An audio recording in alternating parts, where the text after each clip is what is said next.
It's almost like a fat teardrop shape. Or is that toothpaste? No, I think it's paint. I think my heart just about jumped out of my chest. I think every IKEA has one of these.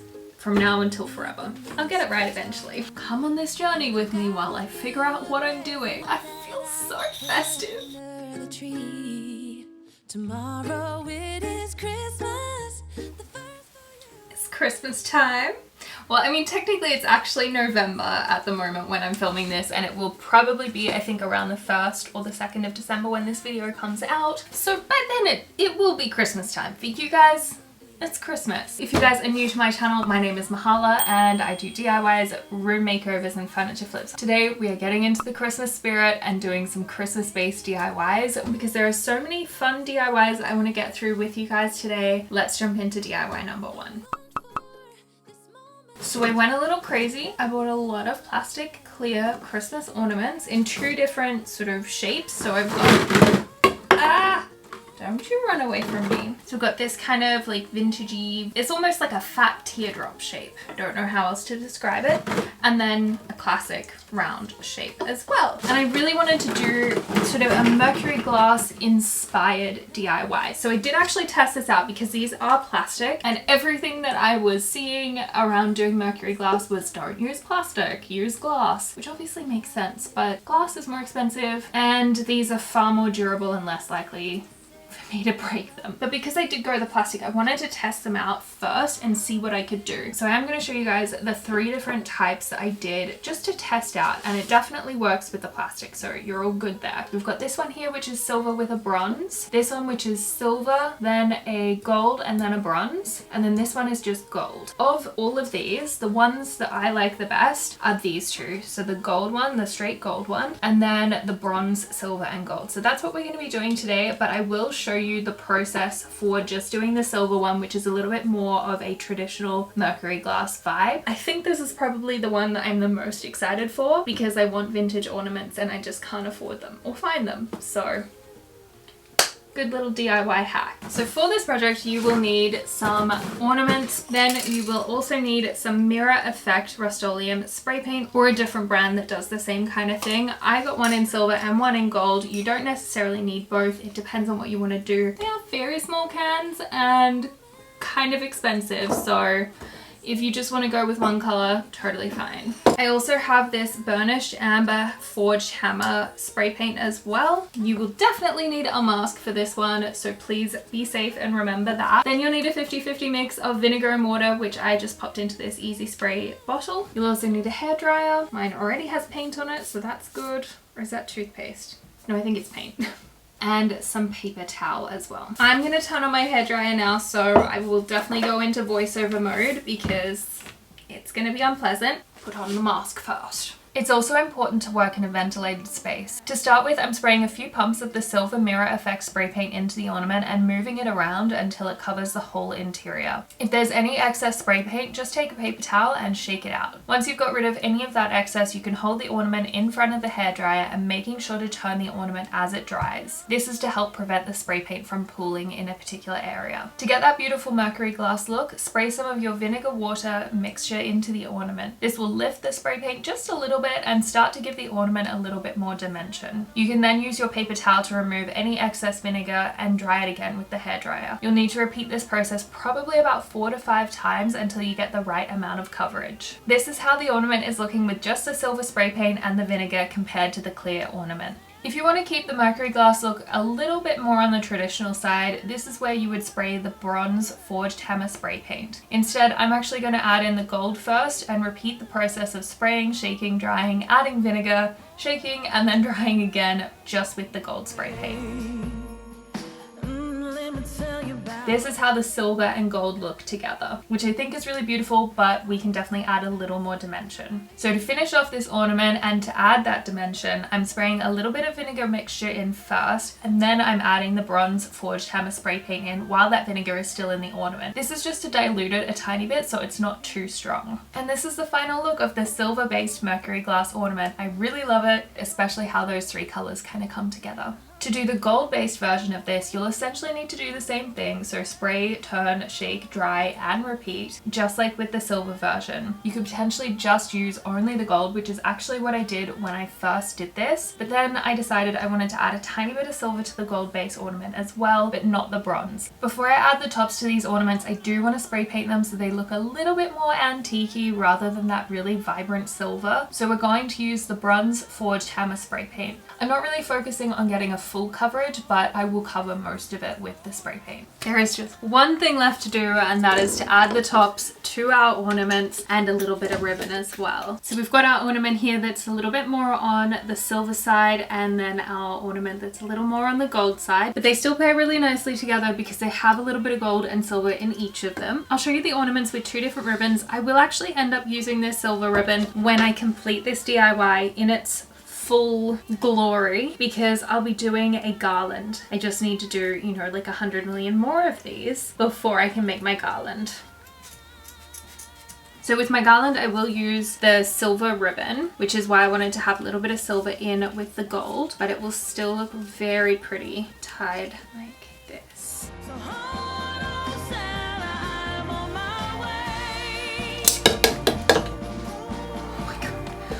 I think my heart just about jumped out of my chest. Don't pull too hard because the top will pop off. Little hack for you. So we've got this one here with the silver, which I think is really pretty. But if you want to have something a little more dramatic, if you are just doing these dangling by themselves, I think using the black velvet could be very cool.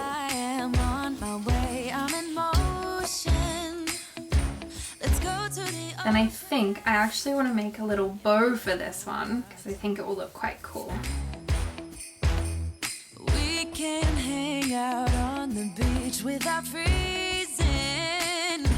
Yeah, isn't that amazing?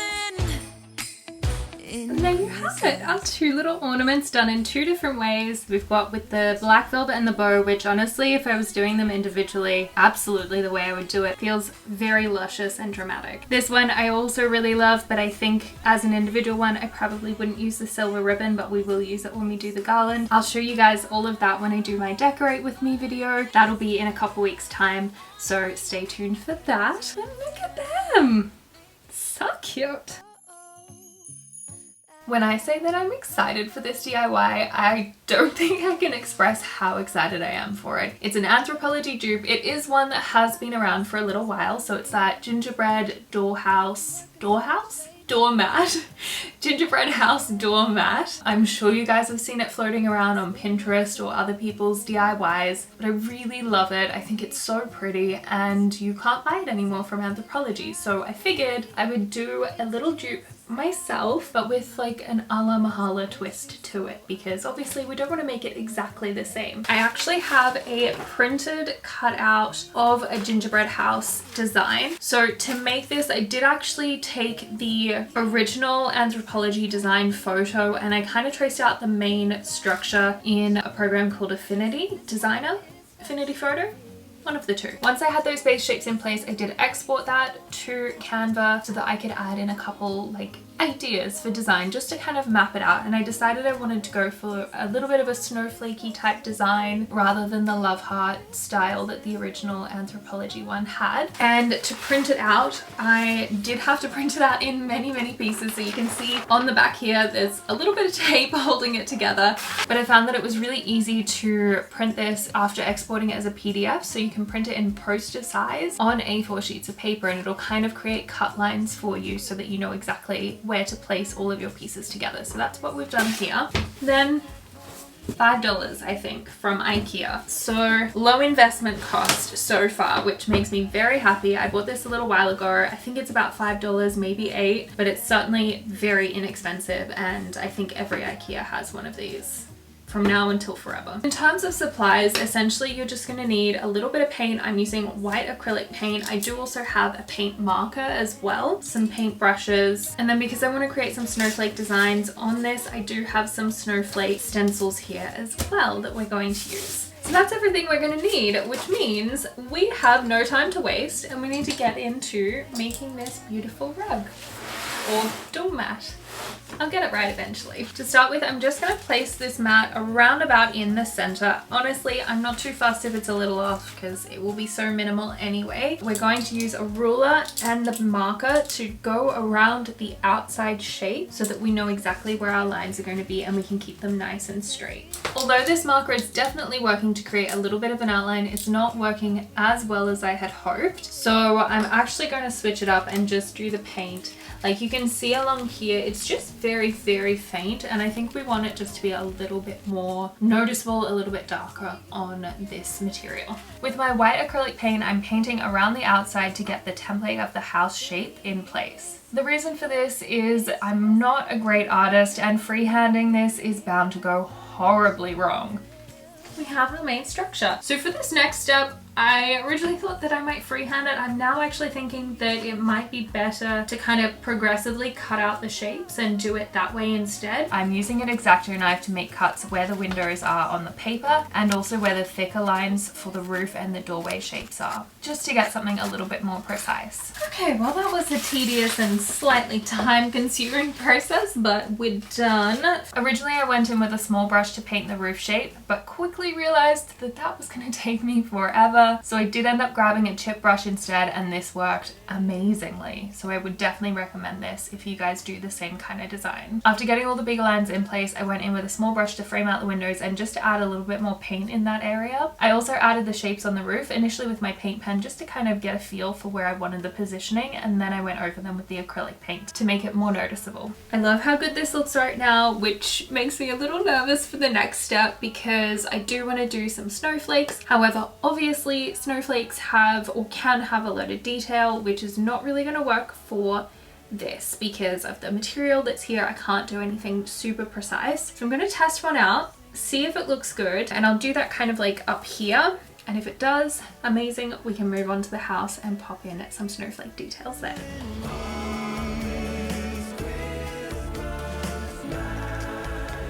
Okay, well that's very small and it kind of just looks like dots. Okay, I think I'm gonna have to kind of do a little bit of hand painting. Always falling down. I've been longing for this Christmas when everyone's around to share this holiday. Yes, it's a time of happiness, a time of joy, but now this year is twice as special because I'm hoping for us to fall in. I think it looks pretty good. If I was to do something different, I think I would probably do a spray top coat over the top first, just so that there's already something kind of on the bristles. And I'm suspecting, obviously don't know for sure because I haven't actually tried this out, but I'm suspecting like having a layer first will actually really help. And then I probably wouldn't have done little decorative details around the windows in the same way that I did because it kind of went a little bit blurry there. But all in all, I think it's pretty. If you don't look too closely, it's basically perfect. If you look really close, there's definitely some things to work on, but I'm happy with it and we can move on to the next DIY. We're making a Christmas wreath! So the next DIY we're going to do is a Christmas wreath. Not as cheap as I thought it was going to be to make. Possibly even cheaper just to buy one pre-made. But where is the fun in that? It's a trick question. There's no fun in that. Basically, I've got a wreath here. I wanted it to be super bushy because, surprise, I'm making it a wreath, but I'm also making it a wreath light fixture cover. I thought it would be cool when I'm doing like decorating for my lounge room for Christmas to change out the light fixture and have a wreath kind of like hanging down. So that's kind of the idea, and I think that that's what I want to go with. So that's what we're going to do today. Obviously you're going to need a wreath, and then I've also got some additional things here. They're like dried leaves and berries, which I thought were nice. They're sort of more muted, moody tones. I did also pick up some real leaves to potentially add in. I know that I've already got a base here, but I do want it to be kind of voluminous, so I might add in some of that, but we'll see whether it's too much. If not, I'll just create, you know, tie some up and hang it up in my kitchen or something like that. I also have these bells. I don't know which one I'm going to go for, but I did get some candles that potentially could go on top of the wreath. Otherwise, I do have some battery packs here. So we're going to test out and see what's going to work, what's not. It's a little less of like a here's how you do it DIY and a little bit more of like come on this journey with me while I figure out what I'm doing. So yeah, this one I'm keen for, but it'll definitely be a learning process. So essentially what's going to happen is when I hang it, it's going to hang here. So you can see that this indents a little bit. And so that bit is not going to be seen. That's going to be facing the ceiling more. And then underneath here is where all of the lusciousness is going to be. So what I want to do is attach this box with the part where you can turn it on and off on here.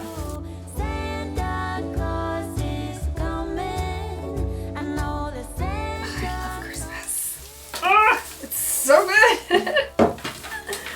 These lights just make everything so Christmassy. I love it. I actually ended up using 2 of the battery pack lights to wrap around the wreath. I definitely recommend adding in the lights first before you add in those extra details so that you get a more flawless finish. I tested to see if the real branches could work with this, but to be honest, I actually just felt like it was too much, so I decided to pop those aside and I will actually do another DIY with them instead. Can we just acknowledge how stunning these dried branches are? I love the moodiness of them, especially the blueberries. I feel like that's my favorite part. Last year I thought about It's a lot of twigs. It's a lot of mess. I think we go in with some twigs first. After spreading the twigs around, I started adding in the colourful berries and leaves, which I put going in the same direction around the circle, but I tried to spread them out so some are positioned more on the outside of the ring, some on the inside, and some kind of in the middle. together to celebrate. Yes, every time the snow is falling down and it is cold outside. I hung it up temporarily just to see what it would look like when I pop it in the space. I think it's looking pretty good. I might make some minor adjustments when I actually get it into my space, but I'm pretty happy with how it's all going. So that's kind of like the look. It's a little bit moody, a little bit Christmassy, you know, sort of more muted colors rather than really bright and vibrant. I really love it. I don't want to mess with it too much more at the moment because we're losing leaves. And I think if I lose any more leaves, it really will just have been a pointless exercise. So if you guys do end up using real leaves, you will probably lose a few in the process, much like I have. And I also decided not to use these bells for this project, but because I didn't use those leaves, I think we're gonna swing into another project that I've just decided to do right now with the bells and the other leaves that I didn't use in this. So let's get into the next project. Okay, so this next DIY is kind of spontaneous, but essentially I've got 2 bunches of leaves here that I didn't use on my wreath. We're going to actually take these bells and just cut them off this sort of rope situation here, or maybe I can remove them carefully. No, I think I need to cut them. So I really like these bells. Sorry about the jingle, but they are very sort of rusted, which is fine, but they're giving me more farmhouse vibes than what, you know, I typically gravitate towards. Ah, it's too much jingle. So we've got 6 of these rusty bells, and what we're going to do is take a little bit of this rub and buff and just pop that on there to kind of create a little bit more of a vintagey look. I'm just going to use my finger for this. Often I will go in with a brush, but I think for this one I'm just going to use my finger. Now I'm not trying to cover everything, I'm just trying to get in and just take away some of the rusty vibes. How good does that look? So yeah, essentially I'm just going to do exactly the same thing, get my fingers all nice and gold-like and cover all these bells. Go outside, the snow is falling down and every child. I figured I would just do all of them. I might as well at this point. So all of these little bells have gold on them. So do my fingers. So I'm gonna go and wash my hands and then we can move on to the next step. I'm just cutting a little bit of this brown wire to tie each of the bunches together securely. I tried a little test bow to see how much ribbon I might need, and then I cut off the excess. I did the same with the dark green ribbon as well. I really want the bells to dangle down, so I'm threading 3 onto the velvet ribbon and then folding the bells at slightly different lengths so that they hang down and nestle into each other. To attach this to the branch, I'm just using a little bit of hot glue and then wrapping the ribbon around the branches to secure the bells down. With the ribbon that I cut off earlier, I'm making a little bow to attach as a decorative detail and also to hide the seam of the ribbon underneath. As long as I spend this day with you, so beautiful, kissing on a mistletoe, baby, with you. Ooh. Where the ribbon and the bells connect, I'm actually just adding a little dollop of hot glue and pressing that together. It just means that the ribbon is going to sit a lot flatter. And they're done! Super cute, super easy to do. The only thing I did different with this one compared to the one with the red ribbon was I didn't tie a knot before I tied the bow. So with the red ribbon, I actually did the knot first, then I did the bow, which you guys will have seen, and it's just made it like a little bulkier than what I would ideally like. So when I did the green one, I didn't do that knot first, I just had the bow there, and I think that that's perfect. So if you guys are doing this, I definitely recommend going that path rather than the other path. But either way, I think that they're very, very cute. I feel so festive. Literally jingle bells, right? This last DIY should be pretty simple, and it's something that I really want to do to pop into my kitchen space and make my kitchen seem a little bit more festive. You could do this anywhere in your house, but for me, the idea behind it is that I will have most of my decorations in my lounge room. That's just where they're going to be. But the lounge room and the kitchen in my home kind of connect. So I wanted to add a little bit of decor in there that's Christmassy and feels like it belongs in a kitchen. So essentially, we're going to take some little terracotta pots and these IKEA trees and kind of hack it together to create a little Christmas pot. Think like herbs in your kitchen. Instead of herbs, we've got a plastic IKEA tree. That's pretty much the principle. So if you guys want to do this DIY as well, you're going to need a terracotta pot and or the saucer, it's up to you, or as many pots as you want, some IKEA Christmas trees or a different tree kind of like this. I know you can get lots of different varieties. We're also going to use some spray paint to change up the color of the terracotta, a little bit of florist foam and some moss, which this one is titled Christmas Moss. So I think it just means that it costs a little bit more money, but we've got some Christmas moss as well. And then lastly, I've got some velvet ribbon that I'm going to pop around the pot. That's everything that you're going to need. It's super simple and easy. We're going to start by spray painting the terracotta pot and the saucer with some clear matte primer. I can feel my hair bobbing as I shake this. Oh dear. Alright. Mask. Terracotta is notoriously very porous, so I'm using the clear primer to create a seal. This is all dry, which means that we can come in with our red color. It is called Colonial Red, and I liked it because it was more of like a muted red color rather than something really vibrant, which is not really my vibe.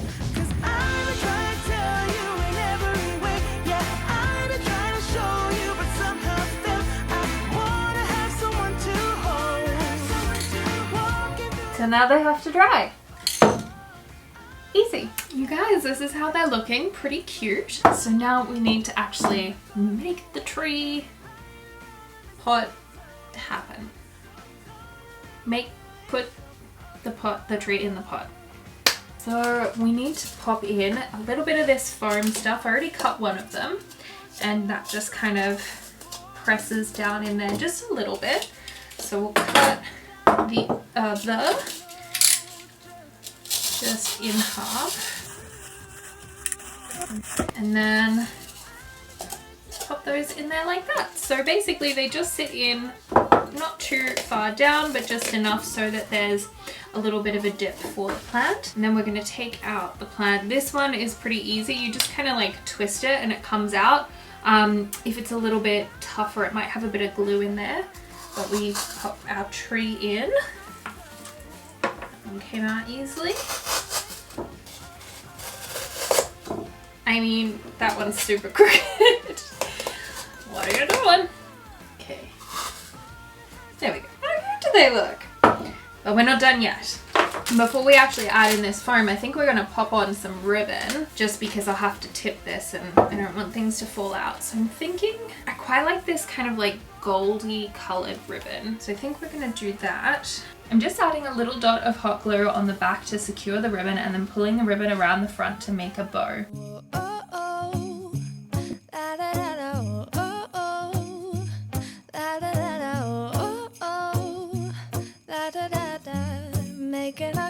So this is how they're looking, but we do want to add in a little bit more, the final detail, if you will, and that is going to be the Christmas moss. So it's kind of a little bit glittery, which, you know, I guess is what makes it Christmassy. You could also spray paint the moss white to have it look a little bit more like snow before you put it in the pot. I might test that out, and if I do, you'll definitely see that when I do my Christmas decorating video. Letting go of everything but you. How cute are these? So there you guys have it. 3 very cute little Christmas pots that you can pop into your kitchen. Give those Christmas vibes, but it kind of feels like a herb. This is what you need. I think these are really cute. My little kitchen Christmas pots. Looking cute. Well, you guys, that is it. They are our 5 Christmas DIYs for this week. I am kind of obsessed. I think they turned out a lot better than I thought, so I'm very, very pleased with that. Let me know in the comments below which DIY is your favorite, and if you're going to try any of these, definitely send me a picture. You can do that over on Instagram, or I don't think you can do it on YouTube, so yeah, you can do it over on Instagram. Remember to subscribe and hit that like button, and I will see you guys next week with a part 2 of Christmas DIYs. I'm really excited for that one, so definitely stay tuned for that. I'll see you then. Bye. Other than planning, let's put it into this easy, which I put. Then you'll need it smells so good. This is the real stuff, you know? The goods.